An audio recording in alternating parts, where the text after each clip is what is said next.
Hello students, how are you? I hope you are doing well. तो आज जो हमारा टॉपिक है वो कॉम्प्लेक्स फ्रैक्शंस पे है। सीडीएस ही 2024 जो एग्जाम आने वाला है उसमें जो भी रेलेवेंट टॉपिक है मैंने पहले ही बताया हुआ है, हम वो डिस्कस करेंगे। ये जो कॉम्प्लेक्स फ्रैक्शन है इस साल सीडीएस 2024 फर्स्ट सीडीएस की मैं बात कर रहा हूं, इसमें कॉम्प्लेक्स फ्रैक्शन के 2 क्वेश्चंस आए हुए हैं। और सीडीएस ही नहीं, यूपीएससी के भी और भी exams like C SAT, CAPF और साथ ही साथ different exam like CAT, SSC, सब में इस तरह के क्वेश्चंस पूछे जाते हैं। सो गाइज, मैं अभी आपको डिस्कस कर रहा हूं, पहले मैं आपको सिखाने वाला हूं इसको किस ये कैसे सॉल्व करते हैं कॉम्प्लेक्स फ्रैक्शन को, फिर मैं आपको इसका फास्ट और ट्रिकी अप्रोच समझाऊंगा कि कैसे हम लोग इसको फटाफट कर सकते हैं। ये क्वेश्चन सीडीएस में आया हुआ है इस साल, और उसके बाद मैं आपको सिखाऊंगा इस तरह के क्वेश्चन जो सीडीएस में ये दोनों क्वेश्चंस इस साल आए हुए हैं। बहुत मजा आएगा आपको, थोड़ा सा देखना और समझना बच्चे, ठीक है? अभी देखते जाओ और समझते जाओ। अभी हम लोग कर क्या रहे हैं कि पहले मैं सॉल्व करूंगा फिर इसका ट्रिकी अप्रोच बताऊंगा। देखो 37/13 2 प्लस 1 अपॉन रेसिप्रोकल में है x plus 1 upon y plus 1 upon z, right?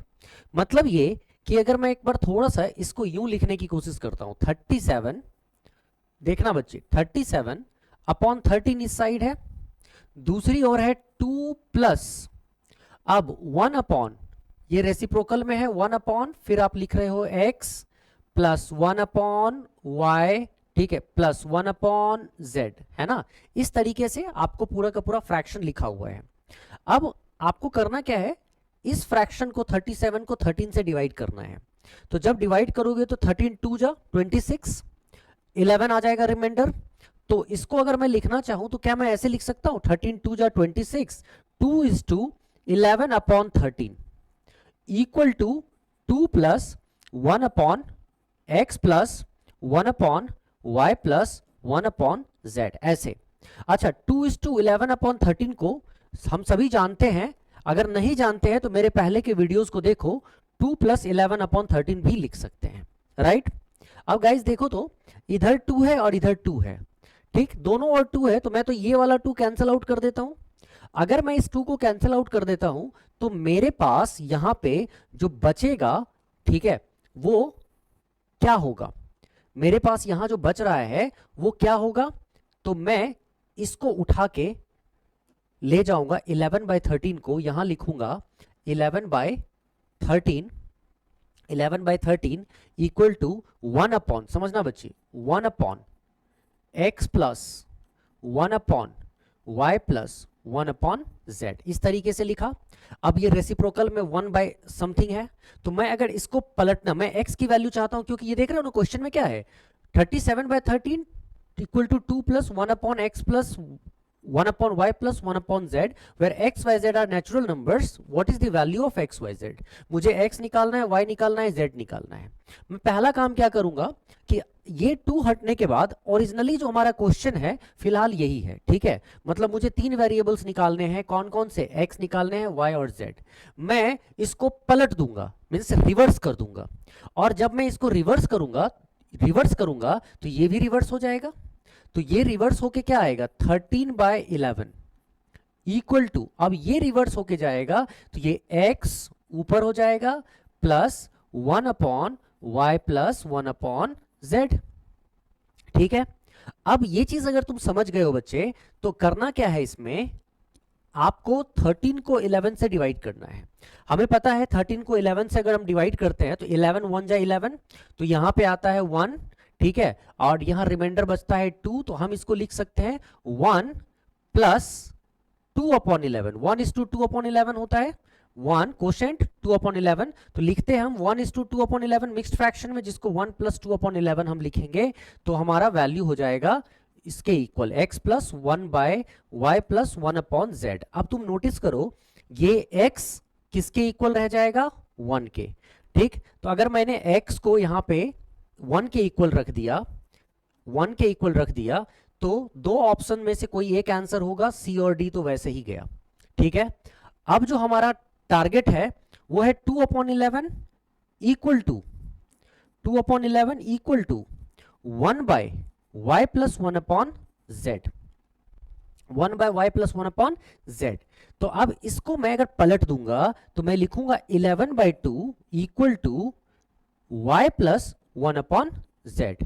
ठीक है, तो मैं इसको ऐसे ना करके, मैं दो स्टेप में ना लिख के मैं एक ही स्टेप में लिख देता हूं ताकि पता चल जाए हमें करना क्या होता है। तो मैंने यहां पे पलट के लिख दिया, यहां पे था 2/11, ठीक है, इक्वल टू x था ना, ऑलरेडी निकाल लिया। तो 11/2 अगर मैं पलट के लिख देता हूं तो यहां पे आता है बच्चे y प्लस 1/z। अब एक बात बताओ 2 5 जा 10, यहां पे 5 हो जाएगा क्वोशंट, रिमाइंडर 1, तो 5 प्लस 1/2 इक्वल टू आ गया y प्लस 1/z। तो हम क्या देख रहे हैं कि y को अगर हम 5 मानते हैं, y को अगर हम 5 मानते हैं तो 1/2 इक्वल टू 1 क्या होगा z, मतलब 1/z को 1/2 के इक्वल रखोगे तो z क्या हो जाएगा यहां पे, तो z will be equal to 2। तो answer 152 B is the correct answer. इस तरीके से हम निकाल सकते हैं। अच्छा, कई बार बच्चे हम मुझसे पूछते हैं कि सर हम ऐसा भी तो कर सकते हैं, अगर हम चाहें तो हम ऐसा भी तो कर सकते हैं कि यहां पे 1/z को 5 मान ले, 1/z को 5 मान ले, और अगर 1/z 5 है तो y इक्वल टू 1/2 हो जाएगा, y इक्वल टू 1/2। तो भाई 1/z इक्वल टू 5, तो z इक्वल टू क्या होना चाहिए 1/5 और y इक्वल टू 1/2। तो यहां पे ऑप्शन में कहीं तो फ्रैक्शन में वैल्यू नहीं है ना, तो अगर ऑप्शन में फ्रैक्शन में वैल्यू नहीं है, ठीक है, नहीं है, तो हम उस ऑप्शंस को तो देखिए, मतलब इस तरह के वैल्यू को हम कंसीडर करेंगे ही नहीं, पहली चीज ये। दूसरी चीज कि x y z सब बोला गया नेचुरल नंबर्स हैं, तो जब नेचुरल नंबर्स हैं तो फ्रैक्शन कहां आएगा उसमें, एक्स वाई जेड की वैल्यू फ्रैक्शंस में कहां आएगी, इसीलिए आपको यहां सेम वैल्यू एज्यूम करना पड़ेगा, y को 5 और 1/z को 1/2, ताकि z इक्वल टू आप 2 कह सके। तो इस तरह के क्वेश्चन को सॉल्व करने के बाद हमारा आंसर आता है 152। आई hope you understood it, means जो मुझे समझाना था वो समझ लिया बहुत शानदार तरीके से। अब मैं इसको सॉर्ट आउट करूंगा, ठीक है। ऐसे ऐसे क्वेश्चन को सीखना पहले बहुत जरूरी है, जब तक सीखोगे नहीं बच्चे तब तक करो मत किसी चीज को, सीखो मीन्स जो आपको आप कॉन्सेप्ट क्लियर हो गया तो अब आप क्या करोगे, more and more practice will just take you into the fastest route here, right. मतलब टिपिकली जब हम लोग कहते हैं ना कि हम इसको टेक्निकल इसका सॉल्यूशन करना चाहते हैं, ट्रिकी अप्रोच निकालना चाहते हैं, फास्ट क्विकेस्ट अप्रोच से करना चाहते हैं, तो वो क्विकेस्ट अप्रोच आप ऐसे नहीं पहुंचते हो, पहले आप कॉन्सेप्ट क्लियर करते हो, कॉन्सेप्ट क्लियर करने के बाद आप उसको प्रैक्टिस करते हो, और ऐसे कई क्वेश्चंस को प्रैक्टिस करने के बाद जब आप सॉल्व कर रहे होते हो तो वहां अपने आप देखोगे आपका दिमाग चलने लगेगा, और ये क्वेश्चंस जो अभी आपको लग रहे हैं ना डिफिकल्ट, वो क्वेश्चन आपको डिफिकल्ट नहीं लगेगा, फटाफट आंसर्स आने लगेंगे। तो इस बात को समझते हुए हम लोगों को काम करना है, ठीक है। अब देखो मैं इस क्वेश्चन को यूं कराना चाहता हूं, देखो गाइस इसमें करना कुछ नहीं है, यहां तक तो ठीक है, ये तो करना ही पड़ेगा, 2 और 2 हटा दो, यहां से जो क्या करना है इसको समझना। ये है 11/13, ये वाला जो पार्ट है इसमें एज इट इज आपको करना पड़ेगा, लेकिन ये वाला जो पार्ट है 11/13 equal to 1/x plus 1/y plus 1/z, मैं इसको ऐसे निकालता हूं। 11/13 को जब मैं यहां लिखूंगा, 11/13 को 1/x plus 1/y plus 1/z। अब ये बात तो कंफर्म है ना कि 13 पलटेंगे इसको तो 13/11 हो जाएगा, और ये पलटेंगे तो x plus 1/y plus 1/z हो जाएगा। आपको देखना है कि आपको कितने वेरिएबल्स निकालने हैं, आपको निकालने हैं 3 वेरिएबल्स x y z, ठीक है। जब भी आपको 3 वेरिएबल्स निकालने होते हैं आपको करना क्या है, जो ऊपर वाले न्यूमरेटर को just after getting the reciprocal, ठीक है, टर्न करने के बाद ऊपर वाले न्यूमरेटर को डिनोमिनेटर से डिवाइड कर दो टर्न करने के बाद, ठीक है। तो अगर आप 13 को 11 से डिवाइड करोगे, आपको डिवाइड कैसे करना है, कंसेक्यूटिवली डिवाइड करना है, मतलब सक्सेसिवली डिवाइड करना है। यहां पे कैसे, जो रिमाइंडर आएगा वो रिमाइंडर फिर से पुराने वाले डिवाइजर को डिवाइड करेगा, और कितनी बार करेगा, तो यहां पे एक्स वाई जेड 3 वेरिएबल्स निकालने हैं तो 3 बार करेगा, जब तक कि आखिरी रिमाइंडर 1 ना आ जाए और वो आखिरी डिवाइजर को डिवाइड ना कर दे। मैं दिखाता हूं कैसे। 11 1 जा 11, रिमाइंडर क्या आ गया 2। ठीक है, अभी एक बार डिवाइड हो गया। ठीक, अब ये 2 क्या करेगा, इस 11 को, जो पुराना वाला डिवाइजर था ना, जो भाजक था, ठीक है, उसको डिवाइड करेगा। 2 5 जा 10। देखो तो फाइनल जो रिमाइंडर है वो क्या आ गया 1, और जब फाइनल रिमाइंडर 1 आया तो ये 1 अब किसको डिवाइड करेगा 2 को। ठीक है, तो 1 अगर 2 को डिवाइड करेगा 2 टाइम्स में करेगा, तो फाइनली 3 बार डिवीजन हो चुका है। और 3 बार डिवीजन होने के बाद जो इसके भागफल आए हैं, क्वोशंट आए हैं, वो सारे क्वोशंट्स वैल्यूज आपको देंगे। ये जो पहला क्वोशंट है वो x की वैल्यूज होगी, हाँ, ये जो दूसरा क्वोशंट है वो y का, और ये जो तीसरा क्वोशंट है वो z का। मतलब x हो गया 1, y हो गया 5 और z हो गया 2। ऐसे अगर करोगे ना तो कोई भी क्वेश्चन फटाफट सॉल्व हो जाएगा, 1 5 एंड 2। और देखो तो यही आंसर था ना, 1 5 एंड 2।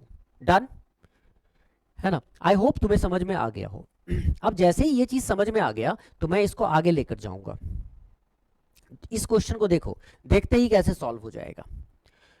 61/19, पहले ये 3 वाला खेल हटा देते हैं यहां से, इसके बारे में हमें अच्छे से पता है, ये हटना चाहिए। ठीक है, हटा दो, कोई दिक्कत नहीं है।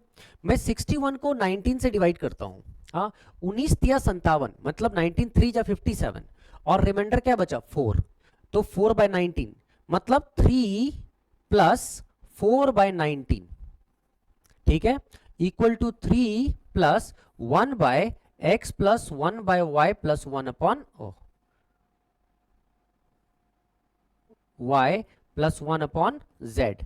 अब ये 3 3 हटाओ तो एक्चुअली में ये 4/19 है, और ये 1/x plus 1/y plus 1/z। मतलब इस वैल्यू को अगर हम पलट देते हैं, इसका रेसिप्रोकल निकालते हैं, तो 19 को भी पलट के 19/4 लिखना पड़ेगा, 4/19 को। तो एक काम करो, अब सीधा 19 को डिवाइड करना शुरू कर दो। तुम्हें क्या निकालना है, ये x y z और नेचुरल नंबर्स, तो z की वैल्यू निकालनी है।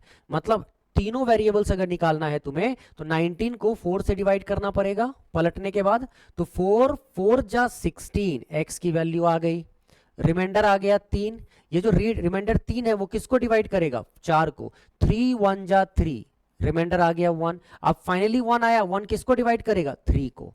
ठीक है, 1 3 जा 3, तो कट गया ना। लास्ट में जो आया है वो z की वैल्यू, बीच में जो आया है वो y की वैल्यू, और शुरू में जो आया है वो x की वैल्यू।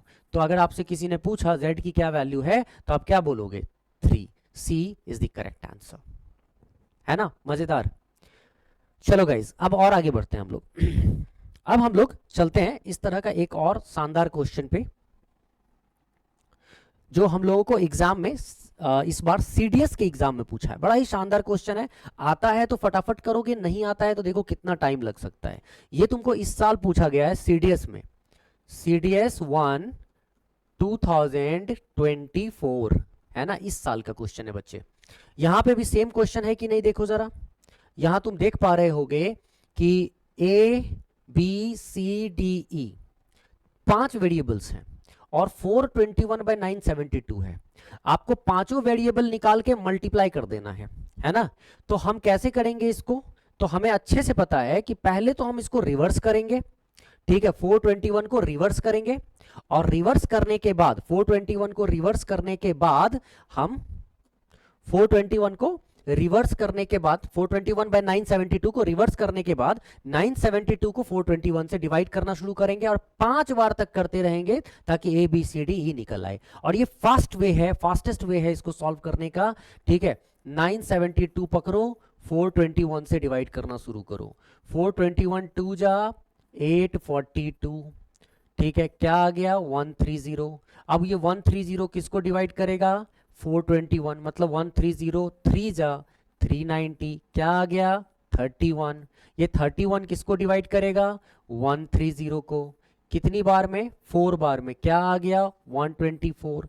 ठीक है, ये 6 किसको डिवाइड करेगा 31 को, 6 5 जा 30, और फाइनली जब 1 आ गया तो 1 किसको डिवाइड करेगा 6 को, कितनी बार में 6 टाइम्स में। अब तो तुम्हें पता चल गया ना, ये हो गया A B C D and E, और मैं यहाँ पे इसको पटक देता हूँ, मतलब यहाँ पे सारे वैल्यूज को यहाँ उठा के रख दो। A क्या है 2, B क्या है 3, C है 4, D है 5 और E है 6। देखो 6 4 जा 24, 5 जा 120, 126 जा 720, 720 इज द फाइनल आंसर।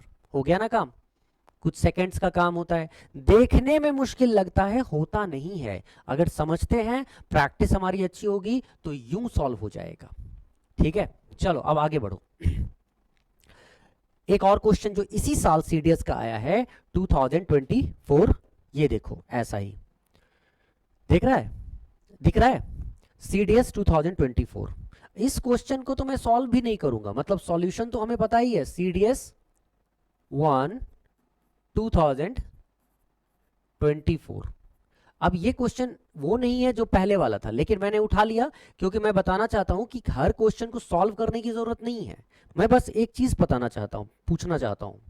पहले तो ये देखो क्वेश्चन क्या है, x equal to 1/2 plus 3/4 plus 5/6 plus 7/8 plus 9/10। अब मैं इसको सॉल्व करने जाऊंगा तो बहुत बड़ा टाइम वेस्ट हो जाएगा हमारा। हम क्या करेंगे, सॉल्यूशन वॉल्यूशन नहीं करने जा रहे हैं, हम इसको सॉल्व करेंगे अपने तरीके से। समझना मेरी बात को, हम इसको अपने तरीके से कैसे सॉल्व करेंगे, तो इसका तरीका ये होता है, पहले ऑप्शन को चेक करो, which of the following is correct. कह रहा है कि x 0 से 0.5 के बीच में होगा, x 0.5 होगा, x 0.5 से 1 के बीच में होगा, या फिर x 1 से बड़ा होगा। अच्छा एक बात बताओ, मैं बस एक छोटी सी बात तुमसे पूछता हूं, उसके बाद सॉल्यूशन करने की कोई जरूरत नहीं है। मुझे एक सिंपल सी चीज बताओ कि जब आप न्यूमरेटर को डिनोमिनेटर से डिवाइड करते हो तो कुछ तो फ्रैक्शन की वैल्यू आती ही है। न्यूमरेटर को डिनोमिनेटर से डिवाइड करते हो तो कुछ तो फ्रैक्शन की वैल्यू आती ही है, कोई तो वैल्यू यहां पे आएगा ही आएगा, है ना, आएगा ही।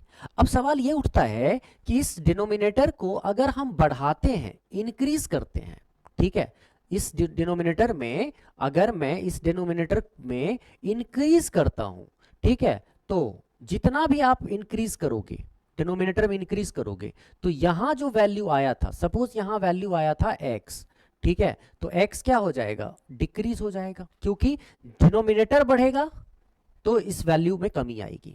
और अगर डिनोमिनेटर घट रहा होता, न्यूमरेटर सेम है, देखो यहां पे अंश इसमें चेंज नहीं हो रहा है, न्यूमरेटर सेम है, लेकिन डिनोमिनेटर को घटाऊंगा, ठीक है, तो ये जो y है, ठीक है, ये बढ़ जाएगा, मतलब डिनोमिनेटर कम होगा, क्योंकि न्यूमरेटर सेम है इसलिए y बढ़ जाएगा। मैं एक छोटा सा एग्जांपल देकर तुम्हें समझाता हूं, समझना इस चीज को, ठीक है।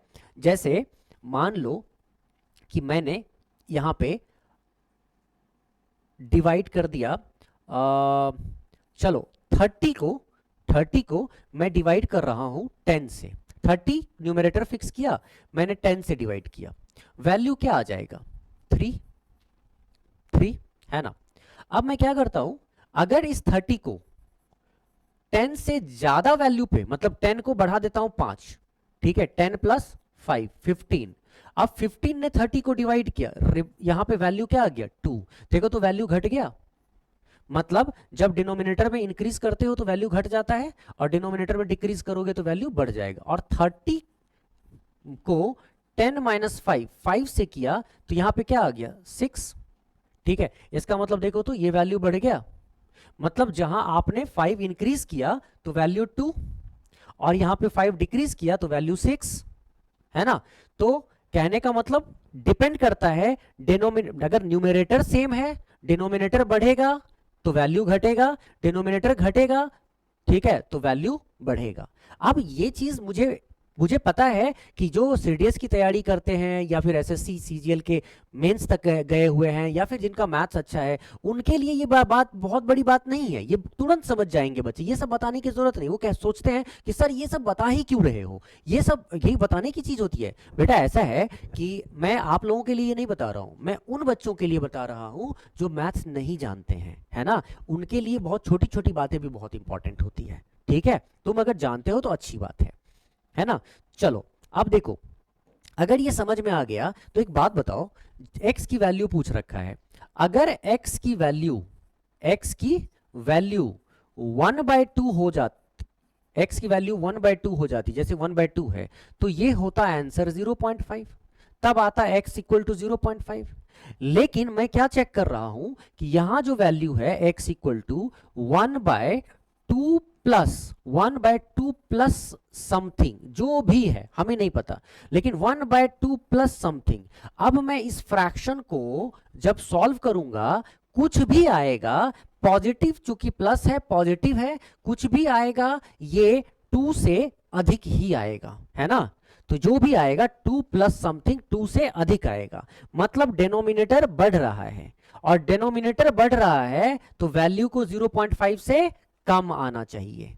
डिनोमिनेटर बढ़ रहा है तो वैल्यू को 0.5 से कम आना चाहिए, और 0.5 से कम का मतलब होता है x की वैल्यू 0 से 0.5 के बीच होकर a ही हो सकता है। इसीलिए इसको पूरा सॉल्व करने की जरूरत बिल्कुल नहीं है। ये पूरा का पूरा जो टाइम लगता है इसको सॉल्व करने में वो है 5 सेकंड का, 5 सेकंड्स। पढ़ो, समझो, ऑप्शन देखो, टिक करो, इतना ही समय चाहिए। आई होप तुम्हें ये बात समझ में आ गई हो। मैं ये चीज अगर समझाने में मैं सफल रहा हूं तो आगे एक नए वीडियोस में नई नई चीजों को लाऊंगा। तैयार रहना और इस सीरीज को मिस मत करना गाइस। सीडीएस के बच्चे 1 सितंबर वाले एग्जाम के लिए तैयार हो जाओ, और बाकी ये वीडियो को बाकी आगे भी शेयर करो। बाकी जो भी अलग अलग एग्जाम, जैसे एसएससी के एग्जाम्स के लिए भी उतना ही इंपॉर्टेंट है ये, है ना, सीसैट के एग्जाम के लिए उतना ही इंपॉर्टेंट है, कैट के लिए भी इंपॉर्टेंट होगा, तो ये चीज शेयर करो, ठीक है गाइस। जाने से पहले एक चीज जो मैं यहाँ पे शेयर करना चाहता हूं, जो भी बच्चे मुझसे मैथमेटिक्स पढ़ना चाहते हैं, क्वांटिटेटिव एप्टीट्यूड, लॉजिकल रीजनिंग पढ़ना चाहते हैं एग्जाम्स के लिए, एग्जाम प्रिपरेशन के लिए, सीडीएस, सीसैट, यूपीएससी का या सीसैट पीसीएस का, कोई भी पीसीएस पब्लिक सर्विस कमीशन जिसको तुम पीएससी कहते हो, या फिर एसएससीज वाले बच्चे हों, कैट हो, मतलब कोई भी ऐसा एग्जाम हो, क्लैट हो, जिसमें मैथ्स आ रहा हो, क्वांटिटेटिव एप्टीट्यूड, लॉजिकल रीजनिंग आ रहा हो, तो तुम मेरे बैच को ज्वाइन कर सकते हो। मेरे ऐप पे, मेरा ऐप कुमार मैथमेटिक्स, जिसका लिंक डिस्क्रिप्शन में है, कुमार मैथमेटिक्स का लिंक डिस्क्रिप्शन में है, ठीक है, ऐप है, डिस्क्रिप्शन में लिंक है, लिंक इन डिस्क्रिप्शन। तो जो एंड्रॉयड यूजर्स है ना, लिंक इन डिस्क्रिप्शन। अच्छा, जो एंड्रॉयड यूजर्स हैं वो प्ले स्टोर, जो एंड्रॉयड यूजर्स हैं वो गूगल प्ले स्टोर से कर सकते हैं डाउनलोड ये, ठीक है, और लिंक ऑलरेडी लिंक दिया हुआ है। और जो iOS यूजर्स है ना, iOS यूजर्स वो क्या कर सकते हैं, पहले क्लास प्लस का ऐप डाउनलोड करेंगे, क्लास प्लस का, और उसके बाद ऐप डाउनलोड करने के बाद उसमें जाकर मेरा ORG कोड डालेंगे जो कि है UOPDV, और फिर मेरा अपने आप ऐप खुल जाएगा। एप्पल यूजर्स ऐसा कर सकते हैं। जो सीसैट की तैयारी कर रहे हैं, यूपीएससी सीसैट या फिर पब्लिक सर्विस कमीशन सीसैट, ठीक है, और दूसरे बच्चे जो चाहते हैं मैथ्स पढ़ना, रीजनिंग पढ़ना, वो इस बैच को ज्वाइन कर सकते हैं। मेरा एक नया बैच है, ठीक है, निर्भीक 2.0। इस पे जब जाओगे तो ये यूपीएससी सीसैट के लिए, ठीक है, यूपीएससी सीसैट के लिए 2025 के लिए बैच है जो निर्भीक 2.0 के नाम से है। इसको ज्वाइन कर सकते हो 2.0 के नाम से। या इसमें recorded lectures, live lectures, doubt sessions, PDF, PPTs, बहुत सारी चीजें अवेलेबल होंगी बच्चे, वो जाकर तुम देख सकते हो। तो इसका भी लिंक डिस्क्रिप्शन में दिया हुआ है। चलो गाइस, तुम जो भी ज्वाइन करना चाहते हो इसके थ्रू करना, अदरवाइज यूट्यूब पे तो हम हैं ही। Thank you so much, see you, take care. मिलते हैं हम लोग नेक्स्ट वीडियो में, नेक्स्ट नए लेसन के साथ, नए इंपॉर्टेंट कॉन्सेप्ट के साथ। तब तक के लिए बाय, टेक केयर, जय हिंद।